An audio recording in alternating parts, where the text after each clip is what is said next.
اللهم إنا نسألك علما نافعا ورزقا طيبا وعملا متقبلا. ربنا تقبل منا إنك أنت السميع العليم وتب علينا إنك أنت التواب الرحيم. اللهم انصر المجاهدين وارحم المستضعفين ودمر أعداء الدين واطمس على أموالهم آمين يا رب العالمين. Alhamdulillah kaum muslimin rahimani wa rahimakumullah. Malam ini kita sudah masuk tahun 1 Muharram, tanggal 1 Muharram tahun 1448 Hijriah. Hari kemarin atau siang tadi masih 1447 Hijriah. Nah, malam ini mulai maghrib itu sudah masuk 1448 Hijriah. Bulan Muharram, bulan yang sangat mulia, termasuk 4 bulan yang diharamkan oleh Allah Subhanahu wa taala. Allah mengatakan minha arba'atun hurum, ada 4 bulan haram yaitu Dzulqa'dah, Dzulhijjah, Muharram dan Rajab. Di antara 4 bulan haram ini yang paling mulia adalah bulan Muharram menurut sebagian ulama karena Nabi menyebutnya dengan nama Syahrullah, bulannya Allah Subhanahu wa taala. Ada 3 amal yang bisa kita lakukan pada bulan Muharram ini. Yang pertama adalah puasa Asyura tanggal 10 Muharram. Insya Allah jatuhnya pada hari Jumat besok.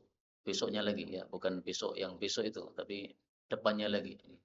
Maka insya Allah kita niatkan untuk berpuasa baik pada hari Kamis dan atau pada hari Jumatnya. Kalau hari Kamis berarti itu adalah hari Asyura berdasarkan hisab. Tapi kalau hari Asyura berdasarkan ru'yat, maka harinya hari Jumat. Fadilahnya semua kita sudah pernah mendengar, yaitu digugurkan dosa-dosa selama 1 tahun. Maka kita niatkan mulai hari ini, karena kalau sudah kita niatkan, sudah mendapatkan pahala dari Allah Subhanahu wa taala, meskipun misalnya akhirnya nanti hari Jumat tidak bisa puasa karena suatu sebab, itu sudah mendapatkan pahala dari Allah Subhanahu wa taala. Adapun amalan yang kedua adalah puasa sunnah mutlak, yaitu mulai tanggal 1 Muharram sampai tanggal 30 Muharram. Bebas tanggal berapa? Apakah Senin Kemisnya, ataukah Ayyamul Bidnya, ataukah tanggal bebasnya. Ini sebagaimana sabda Nabi SAW, Afdalus Siyam ba'da Ramadan Syahrullahil Muharram. Puasa sunnah setelah Ramadan yang paling utama, yaitu yang paling besar pahalanya adalah pada bulan Allah, yaitu bulan Muharram. Bisa jadi beliau menyebutkan puasa, tapi ini maksudnya seluruh amal. Nah, maka seluruh amal pada bulan Muharram ini kita tambahkan supaya pahalanya dibesarkan oleh Allah Subhanahu wa taala. Ya, tidak hanya puasa saja, ini disebutkan puasa sebagai perwakilan. Kemudian amal yang ketiga yang bisa kita amalkan juga, meskipun saya jujur hadisnya dhaif, yaitu hadis yang disebutkan tentang melapangkan nafkah untuk istri kita, untuk keluarga kita pada tanggal 10 Muharram. Man wassa'a ala iyalihi. Barang siapa yang melonggarkan nafkah untuk keluarganya fi yaumi Asyura, pada hari Asyura, wassa'allahu alaihi fi sanatihi kulliha. Allah akan lapangkan rezekinya pada tahun itu sepanjang tahun semuanya. Hadis riwayat Tabarani, derajatnya dhaif. Dhaif itu berarti kita tidak bisa yakin bahwa ini sabda Nabi atau bukan. Bisa jadi sabda Nabi, bisa jadi juga bukan. Tetapi yang paling penting adalah boleh enggak diamalkan. Qala Jabir, berkata Jabir, jarrabnahu fawajidnahu sahihan. Kami sudah mencoba hadis ini, ternyata betul-betul seperti itu. Berarti boleh dipraktekkan, enggak apa-apa, Pak. Kenapa boleh dipraktekkan? Kan hadisnya dhaif. Karena ini hanya masalah muamalah, bukan masalah ibadah. Kalau masalah ibadah, ibadah yang khusus maksudnya seperti apa namanya salat, kemudian zikir-zikir tertentu ya, atau apa, pokoknya ibadah-ibadah khusus, itu dalilnya harus sahih. Tapi kalau masalah muamalah, tanpa dalil pun kita boleh melakukan, ya.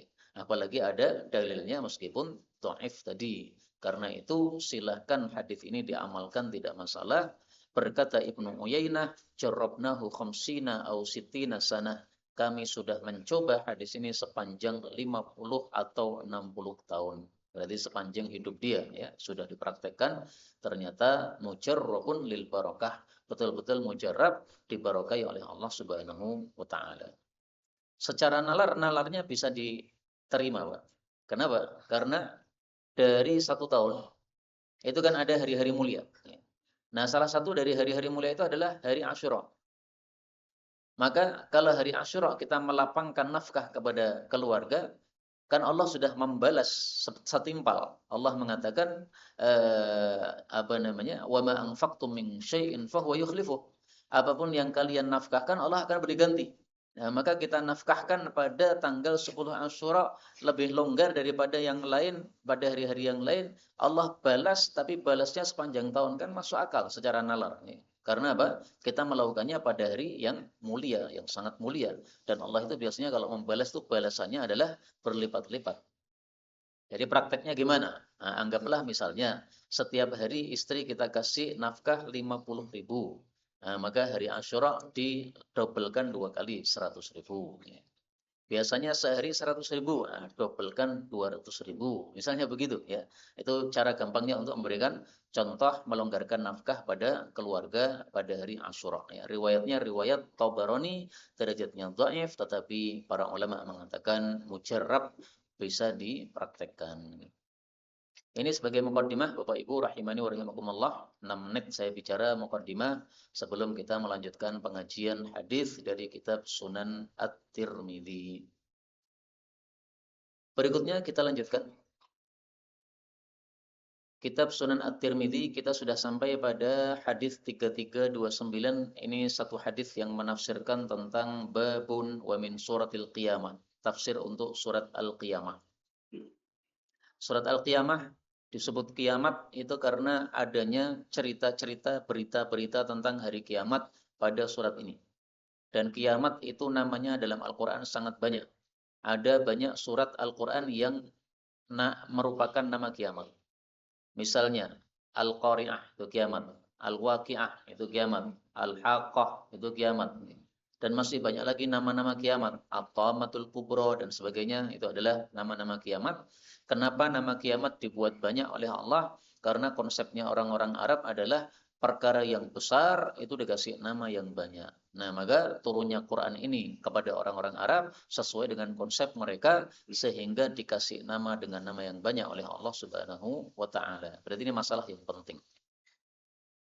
Tafsir yang pertama untuk surat Al-Qiyamah adalah dari Ibnu Abbas radhiyallahu anhuma. Dia mengatakan adalah Rasulullah sallallahu alaihi wasallam apabila turun kepada beliau Al-Qur'an, beliau itu menggerak-gerakkan, menirukan Al-Qur'an, menggerak-gerakkan lisannya, beliau ingin untuk menghafalnya. Jadi kalau Jibril datang, begitu Jibril membacakan ayat, langsung beliau nirukan. Jadi Jibril belum selesai, maka beliau sudah nirukan. Kuatir nanti kalau lupa. Nah, cara seperti ini cara yang tidak tepat. Yang tepat bagaimana? Ketika orang membaca, dengarkan dengan seksama. Lihat kepada mulutnya. Begitu sudah selesai dia membaca, baru kita menirukan. Maka dia bisa fokus 2 kali. Pertama, matanya fokus melihat mulutnya orang yang membaca, dan telinganya fokus mendengarkan apa yang dia baca. Yang kedua, dia fokus untuk mengulangi apa yang tadi sudah dia dengar dan dia lihat. Nah, maka fokus seperti ini menyebabkan hafalannya lebih bagus. Fa'anzalallah, lalu Allah pun menurunkan ayat. La tuharrik bihi lisanaka lita'jala bih. Al-Qiyamah ayat 16. Janganlah engkau menggerakkan dengan membaca Al-Quran akan lidahmu karena kamu tergesa-gesa terhadap Al-Quran tadi. Nah, jadi disebut Allah tergesa-gesa. Kenapa? Karena Jibril belum selesai membaca, kamu sudah tirukan, itu tergesa-gesa. Lihatlah dulu mulutnya Jibril ketika dia membaca, gerakan mulutnya bagaimana, nah nanti kalau sudah selesai tirukan. Perawi mengatakan maka adalah Nabi Shallallahu Alaihi Wasallam menggerakkan dengan Al-Quran kedua bibirnya, untuk prakteknya. Kemudian Sufyan yang meriwayatkan hadis ini pun juga menggerak-gerakkan kedua bibirnya, yaitu menjelaskan bagaimana Nabi Shallallahu Alaihi Wasallam menggerak-gerakkan bibirnya. Karena itu kaum muslimin rahimani wa rahimakumullah, cara pengajaran Quran yang paling bagus ya seperti ini. Gurunya membaca satu ayat, kemudian muridnya mendengarkan semuanya, baru kemudian ditirukan bersama-sama. Nah, maka itu cara yang lebih bagus sesuai dengan prakteknya Rasulullah SAW bersama malaikat Jibril. Berikutnya hadis 3330. Ini hadisnya dhaif dan saya belum mengecek sebab kedhaifannya apa. Insyaallah nanti saya cek lagi. Dari Ibnu Umar radhiyallahu anhuma, dia mengatakan Rasulullah sallallahu alaihi wasallam bersabda, "Inna sesungguhnya adna ahlil jannah, paling rendahnya ahli surga, mangzilatan kedudukannya, itu adalah laman yang luru, sungguh orang yang melihat ila jinanihi, kepada kebun-kebunnya, wa azwajihi dan istri-istrinya, berarti istrinya banyak, Pak. Wa khadamihi dan pelayan-pelayannya, berarti juga banyak. Wa sururihi dan dipan-dipannya, berarti juga banyak. Nah, saking banyaknya yang dilihat itu adalah masirata alfisanatin. Dia melihatnya sampai sejauh perjalanan 1000 tahun. Jadi kebunnya luasnya itu, kalau kita datangi atau kita lewati, nah itu sampai perjalanan 1000 tahun belum selesai kita melewati kebun tadi. Itu ahli surga yang paling rendah. Nah, kalau yang paling mulia, wa akramuhum 'alallah, yang paling mulia dari ahli surga di hadapan Allah, man yanzuru ila wajhi, orang yang bisa melihat wajahnya Allah ghudwatan wa 'ashiyatan, setiap pagi dan sore. Jadi nikmat surga paling besar itu adalah melihat kepada wajah Allah. Nah, sehingga yang paling tinggi derajatnya bisa melihat kepada Allah pagi sore. Kenapa pagi sore? Sebagaimana dia dulu di dunia, sholat juga pagi sore. Subuh datang ke masjid padahal masih ngantuk. Sore datang ke masjid, asar padahal masih sibuk bekerja. Jadi sholat tidak melalaikan dia, tidak dilalaikan sholatnya dari sebab tidurnya, juga dari sebab pekerjaannya. Tetap dia sholat melakukan perintah Allah Subhanahu wa Ta'ala. Thumma, kemudian qara'a, membaca Rasulullah sallallahu alaihi wasallam ayat yang menunjukkan hal itu. Wujuhu yawma idzin nadhiratun ila rabbiha nadhirah. Beberapa wajah pada hari itu, yaitu di akhirat, ceria wajahnya, kepada pemeliharanya melihat. Nah, kata-kata melihat inilah yang ditafsiri oleh Nabi tadi. Melihatnya kapan? Pagi sore. Itu bagi yang paling dekat derajatnya kepada Allah. Kalau derajatnya rendah, di bawahnya itu, ya berarti melihatnya tidak pagi sore. Mungkin sepekan sekali, ya kan? Mungkin 2 hari sekali, mungkin 3 hari sekali. Intinya hadis ini menunjukkan bahwa ahli surga itu bertingkat-tingkat. Kaum muslimin rahimani wa rahimakumullah. Kalau memang ahli surga bertingkat-tingkat, maka pertanyaannya adalah dengan sebab apa tingkat-tingkatan yang berbeda itu? Allah sebutkan dalam Al-Quran 2 kali, Allah mengatakan walikullin darajatun mimma amilu. Masing-masing orang mendapatkan derajat sesuai amal yang dia lakukan. Nah, berarti derajat kita di surga itu bisa kita atur sendiri, Pak. Pilih atas atau pilih tengah atau pilih bawah. Kalau pilih bawah ya berarti amal baiknya sedikit aja, nanti masuk surganya rendah. Kalau amal baiknya banyak, ya otomatis surganya di atas. Masuk kita ke dalam surga bukan karena amal, tapi karena rahmat Allah. Nah, kalau sudah masuk surga, derajatnya di mana? Nah, itu penentunya adalah amal kita. Dengan sebab rahmat Allah, kita masuk surga. Dengan sebab amal kita, nanti ditentukan di mana derajatnya kita di dalam surga. Karena itu, mumpung ini kita sudah masuk bulan Muharram, pahalanya dilipat gandakan oleh Allah Subhanahu wa taala, lebih utama daripada hari-hari selain Muharram, maka marilah kita perbanyak amal soleh kita. Apa saja ya, kalau tadi Nabi perintahkan puasa. Tapi tidak harus puasa, Pak, karena tidak semua kita ahli puasa. Amal apa yang bisa kita lakukan? Salat tahajudnya ditambah, salat sunnahnya ditambah, sedekahnya ditambah, baca Qur'annya ditambah. Nah, itu adalah amal kita, amal soleh kita, supaya derajat kita nanti di surga tinggi. Mudah-mudahan semua kita masuk surga tanpa hisab, tanpa adab. Amin ya rabbal alamin. Kemudian kaum muslimin rahimani wa rahimakumullah, kita temukan dalam Al-Qur'an 2 dalil yang menunjukkan Allah bisa dilihat.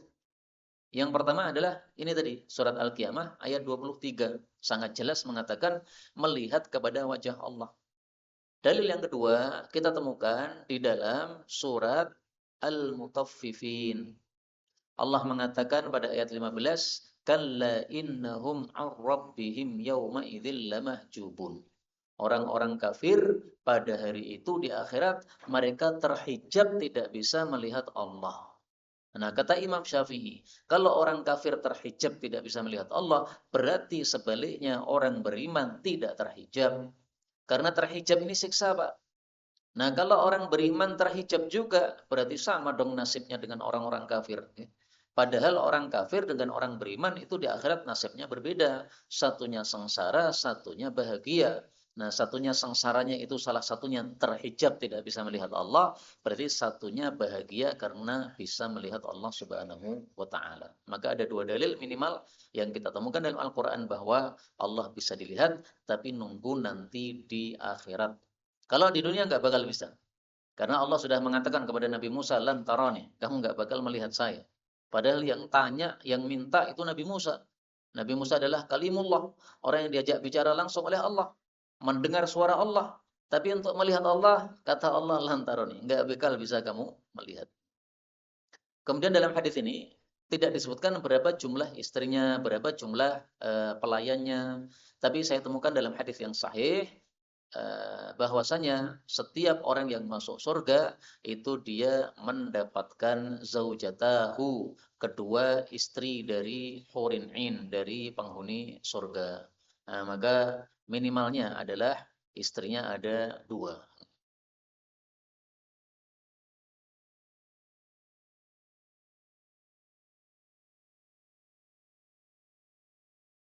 Mana tadi hadisnya kok kelewatan? Oh, ini ternyata kalau digunakan untuk live streaming agak ya, agak lambat ya.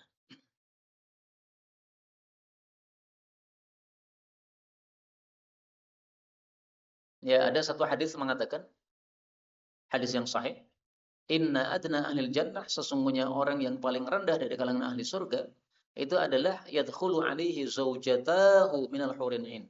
Disambut oleh dua istrinya dari bidadari surga.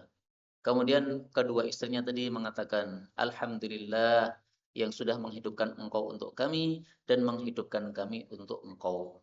Nah, begitu disambut oleh dua istrinya, maka ahli surga yang paling rendah derajatnya ini mengatakan, tidak ada seorang pun yang diberi seperti apa yang diberikan kepada saya.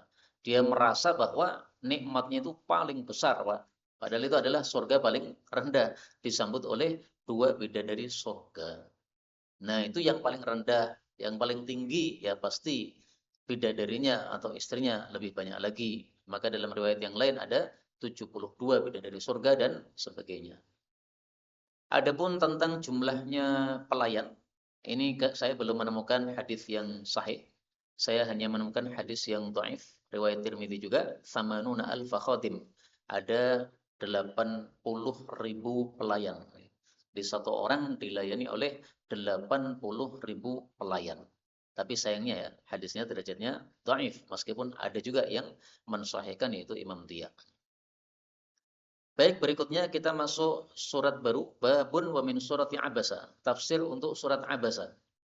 Nah, jadi ini oleh Imam Tirmidzi tidak urut, Pak. Mestinya dari surat Al-Qiyamah, bawahnya ada surat Al-Insan, bawahnya lagi ada surat Al-Mursalat, lalu surat An-Naba, lalu surat Al-Nazi'at, lalu Abasa. Ini melonjak langsung apa? Abasa. Ya, karena memang tidak semua ayat itu ditafsirkan oleh Nabi.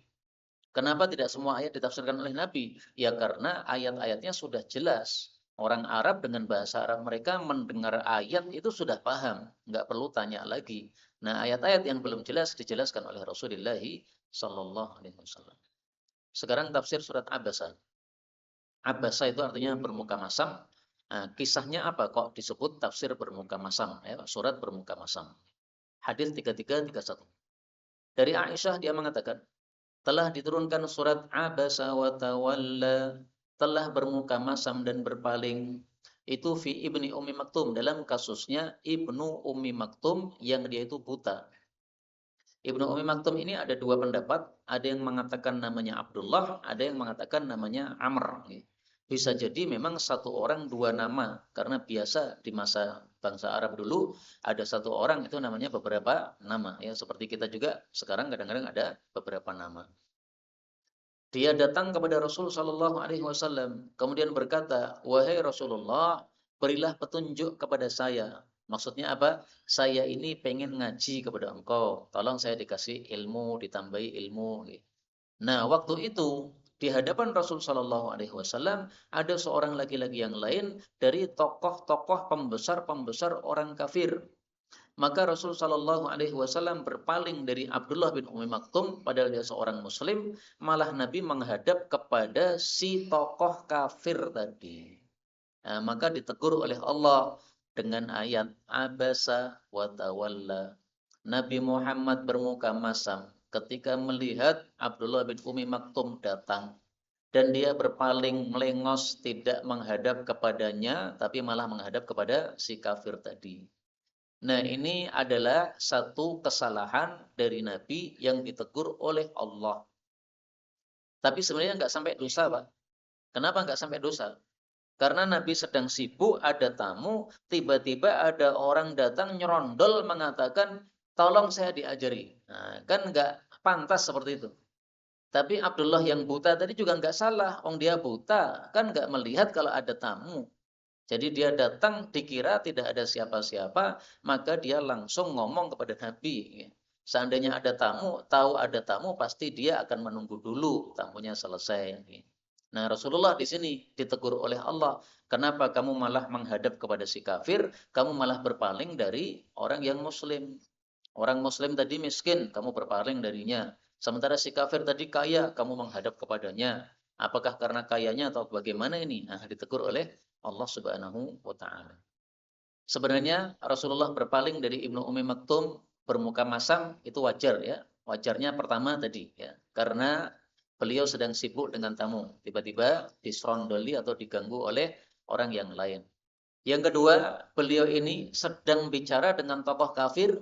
Namanya tokoh itu diharapkan kalau dia masuk Islam, maka semua anggotanya masuk Islam semuanya, Pak. Jadi dari sisi dakwah, Nabi mengira ini menguntungkan ini. Kalau saya dakwai si tokoh kafir ini.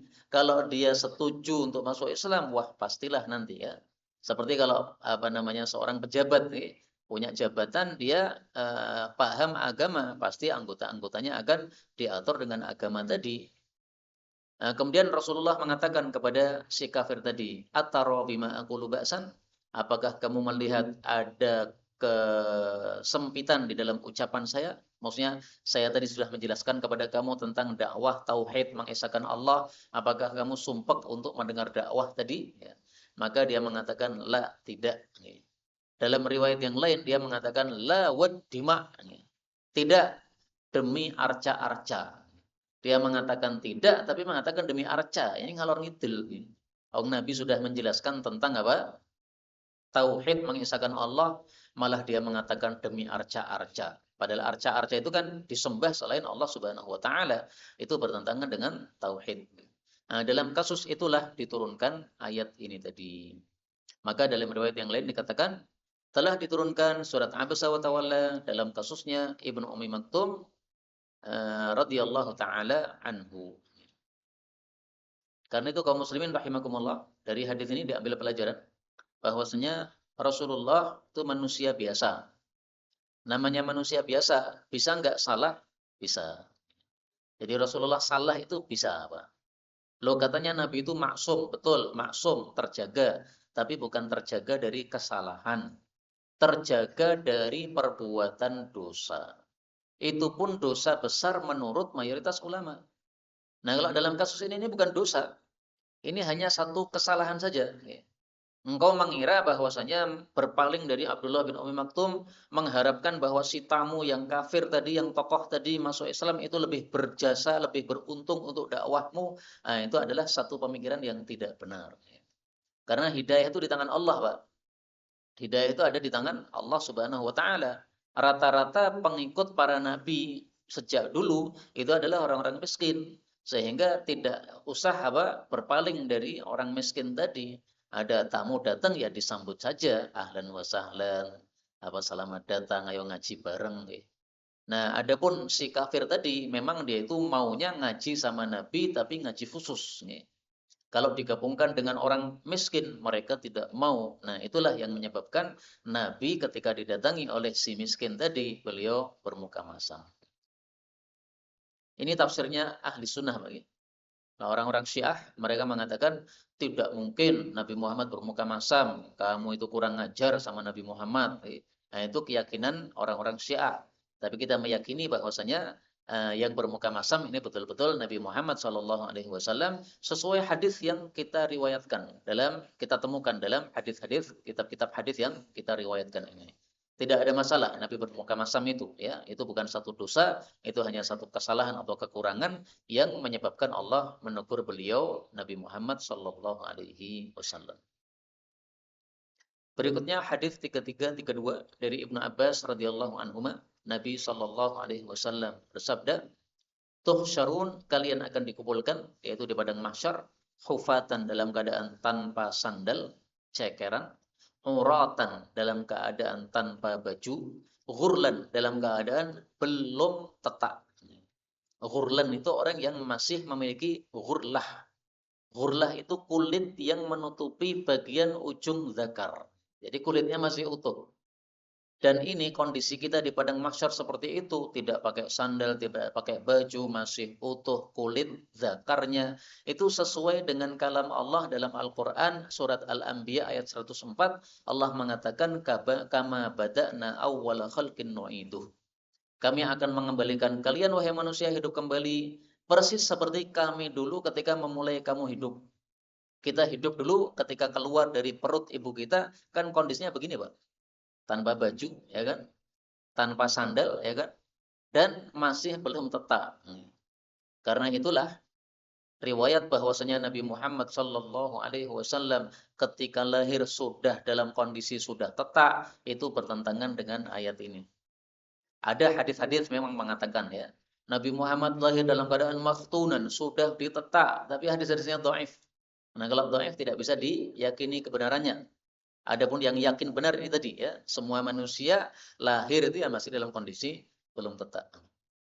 Nah, begitu mendengar sabda ini, qalat imra'atun, berkata seorang perempuan. Perempuan ini bisa jadi Aisyah, bisa jadi yang lain. Apakah melihat masing-masing kami aurat sebagian yang lain? Nah, jadi ini perempuan yang sangat pemalu, sehingga dia langsung bayangkan, wah berarti saya besok di akhirat aurat saya kelihatan dong. Gimana ini? Ya, saling melihat, tetangga melihat tetangganya, laki melihat perempuan, wah malu sekali. Maka kata Nabi, ya fulana, wahai fulana, likulli imri'in minhum yawma idzin sya'nu yughni. Ini surat Abasa ayat 37. Untuk masing-masing orang dari mereka pada hari itu di padang mahsyar ada sesuatu kondisi yang menyibukkan dia.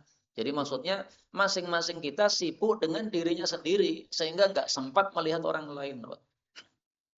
Sehingga meskipun dirinya telanjang bugil, sebelahnya mungkin ada cewek telanjang bugil juga, orang gagas bulas. Kenapa? Karena sudah sibuk sendiri-sendiri. Nah, kira-kira apa yang membuat sibuk? Disebutkan dalam hadis yang lain, bahwasanya orang yang di padang mahsyar itu fatang fayanzuru an yaminihi fala yara illan nar. Noleh ke kanan yang terlihat neraka. Menoleh ke kiri yang terlihat neraka. Nah, jadi takut semuanya, Pak. Kesana neraka, kesana neraka. Wah, ini saya harus selamat dari neraka ini. Nah, saking sibuknya dengan untuk keselamatan dirinya sampai tidak sempat melihat aurat orang lain. Bahkan aurat dirinya mungkin dia lupa juga. Dia lupa bahwa dirinya bugil. Nah, kalau dia lupa bahwa dirinya bugil, maka tidak akan gubris orang lain yang bugil-bugil juga. Dan kondisi seperti ini, orang lupa daratan padahal kondisinya bugil, ini sudah dialami ketika kita masih di dunia. Waktu ada gempa Jogja, tahun berapa saya lupa nih. Saya masih di pesantren, kemudian diajak untuk ikut amal soleh membantu teman-teman yang ada di Jogja. Nah, itu kita dapat cerita, Pak, di sana, Pak. Jadi kita langsung mengalami, mendapatkan cerita itu. Ada ibu-ibu baru mandi. Namanya orang mandi kan tidak pakai baju. Nah, mungkin masih pakai daleman. Begitu gempa, dia masih di kamar mandi, langsung lari keluar. Menyelamatkan diri. Begitu gempa selesai kaget. Loh, kok aku kayak gini? Nah, itu berarti apa? Lupa daratan. Di dunia saja bisa terjadi. Apalagi di akhirat lebih ngeri lagi. Di dunia baru gempa, Pak. Di akhirat tuh melihat kanan neraka, kiri neraka, ketakutan semua kita. Jadi nggak akan sempat melihat auratnya orang lain. Berikutnya babun wa min surati idza syamsu kuwirat, surat At-Takwir. Surat At-Takwir bicara tentang kondisi kiamat. At-Takwir itu artinya adalah digulungnya matahari. Matahari akan digulung, setelah itu akan dilempar. Nah, kalau sudah digulung dan dilempar, maka sinarnya akan padam. Makanya sebagian ulama mengatakan at-takwir artinya matahari digulung.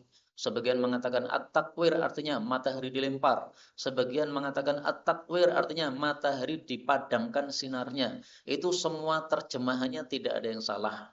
Karena itu bicara 3 urutan.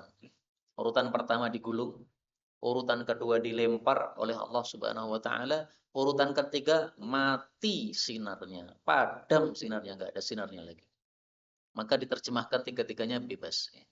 Hadis tiga-tiga dari Ibnu Umar radhiyallahu anhuma, Rasul sallallahu alaihi wasallam bersabda, "Man barang siapa sarrahu yang senang ayang dura untuk ingin melihat ila yaumil qiyamah kepada hari kiamat, ka'annahu ra'yu ain, seolah-olah melihat dengan mata kepala secara langsung, falyaqra, silahkan membaca 3 surat.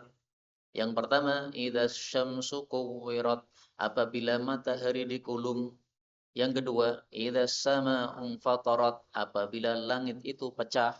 Yang ketiga, idza sama'un syaqqat, apabila langit itu pecah. Sama artinya ya. Infitar itu pecah, insyiqaq itu juga pecah. Jadi 3 surat ini dalam Al-Qur'an agak runtut urutannya ya. Ini membicarakan semuanya tentang hari kiamat.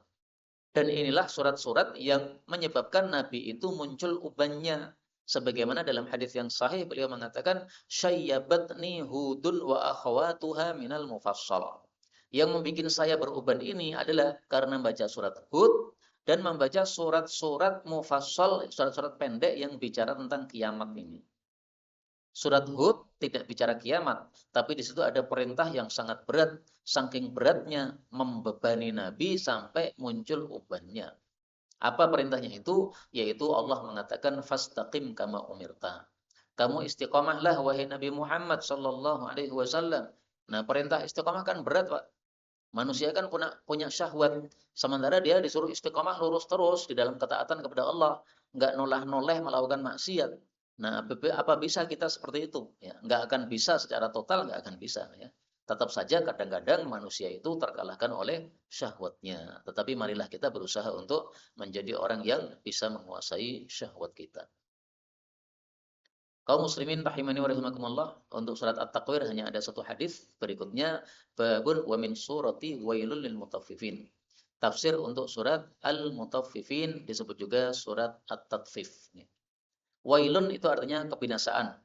Boleh juga wailun diartikan lembah yang ada di neraka, tapi hadisnya dhaif, yaitu hadis yang diriwayatkan dalam kitab Sunan Tirmidzi bahwasanya wailun itu adalah lembah dalam neraka jahanam, orang kafir masuk ke dalamnya sampai 40 tahun belum sampai ke dasarnya. Itu saking dalamnya neraka jahanam. Nah, Allah mengancam di sini wailul lil mutaffifin, binasa atau masuk ke dalam lembah jahanam bagi orang-orang yang mutaffif.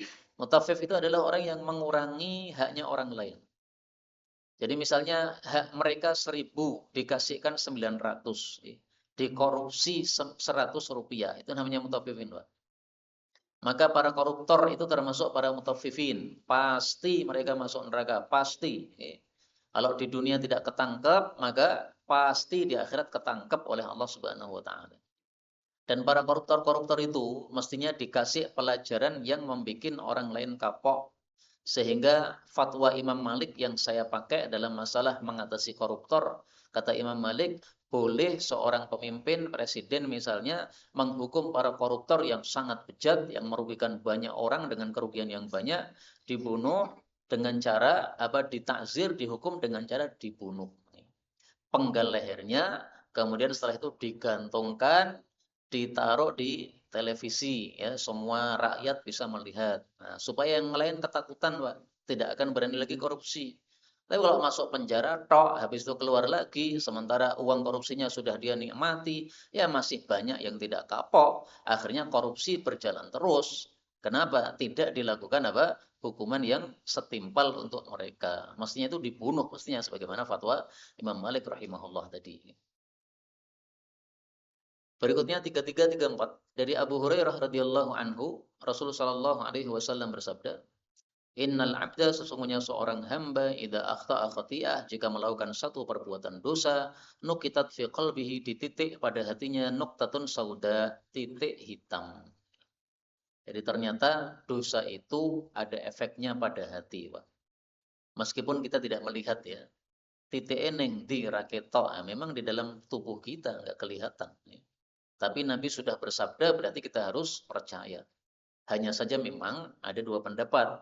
Ada yang mengatakan titik ini betul-betul titik hakiki berarti. Ada yang mengatakan titik ini hanya majazi saja. Ya.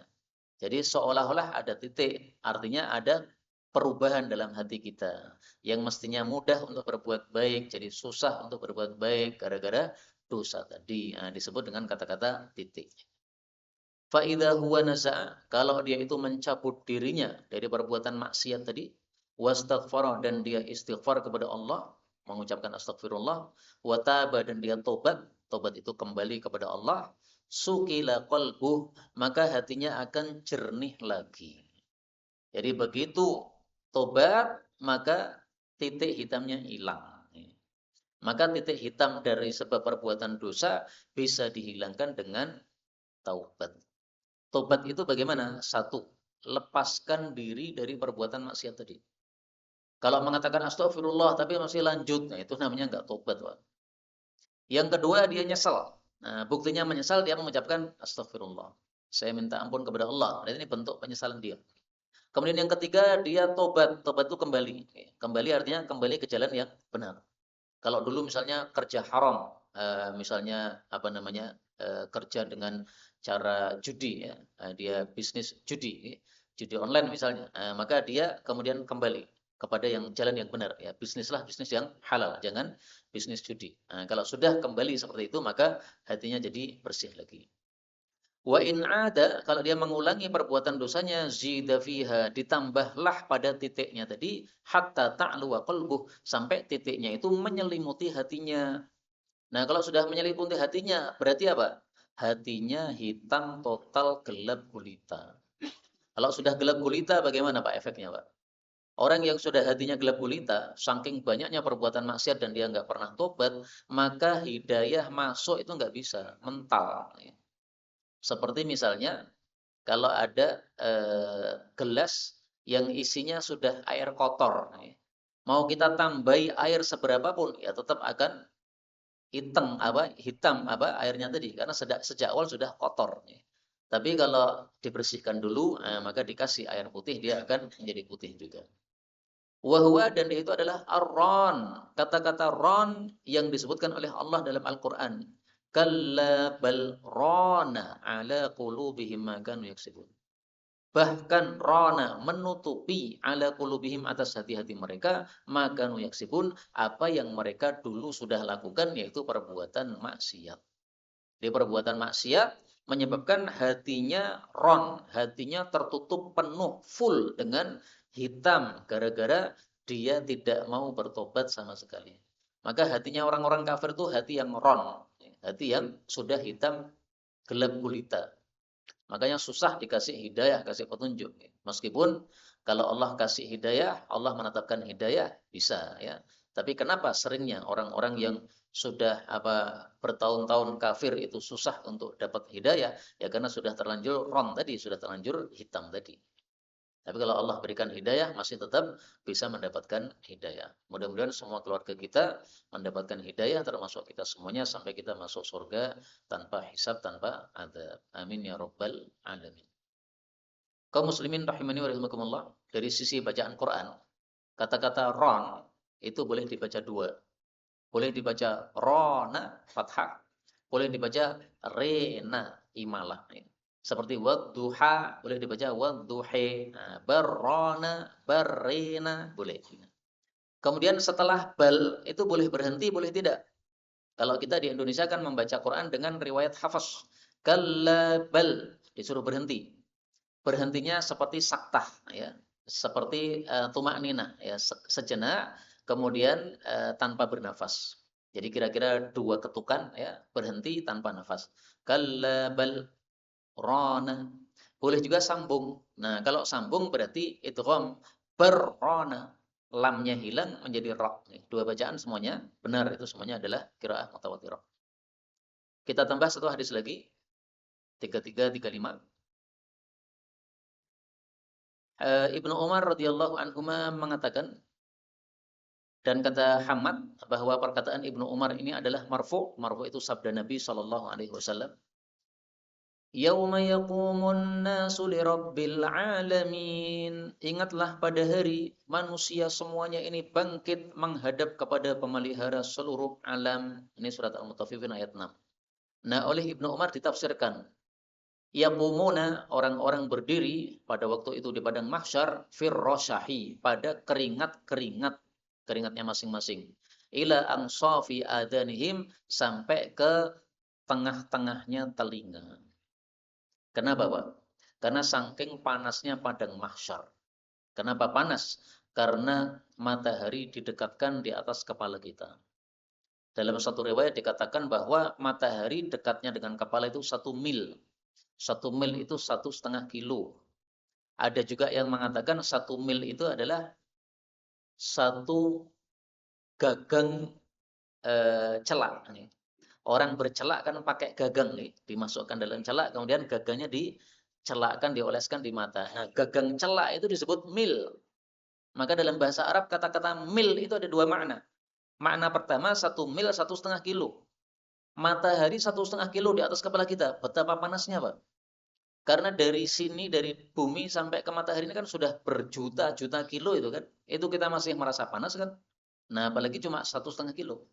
Apalagi kalau yang dimaksud mil adalah 1 gagang celak tadi. Wah, lebih panas lagi.